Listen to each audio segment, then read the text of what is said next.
Praise the lord. ప్రభు పేరట మీ అందరికీ శుభవందనాలు తెలియజేసుకుంటున్నాను. ఈ దినము దేవుని యొక్క వాగ్దానం చూసుకున్నట్లయితే కీర్తన గ్రంథము 46వ అధ్యాయం 1వ వచనంలో చూసుకుంటే, దేవుడు మనకు ఆశ్రయమును దుర్గమునై ఉన్నాడు, ఆపత్కాలంలో ఆయన నమ్మకొనదగిన సహాయకుడని దేవుని యొక్క లేఖనం సెలవిస్తుంది.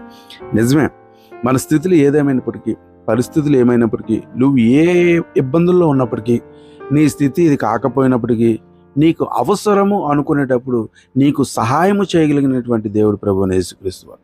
నువ్వు ఆ నిమిషాన నువ్వు మోకరించి, ప్రభా నాకు సహాయములు దయచే, ఎందుకంటే నువ్వు నమ్మదగిన దేవుడు, నువ్వు నా సహాయం చేయగలిగినటువంటి దేవుడు అని మనం ఎప్పుడైతే ప్రార్థన చేస్తామో, నీకున్న ఇరుకు, ఇబ్బంది, శోధన, వేదన, మరణం ఏదేమైనప్పటికీ ఆఖరికి ఆ రోజు భోజనమైనా సరే నీకు సహాయము చేయగలిగినటువంటి వాడు, నమ్మదగినటువంటి వాడు, నాకు ఇది ఇస్తాడని చెప్పగలిగినటువంటి వాడు మన దేవుడు. అటువంటి దేవుడిని మనం ఆశ్రయించి ఉన్నాం. అటు కృపాధన్యత మనందరికీ దయచేయును గాక. ఆమేన్.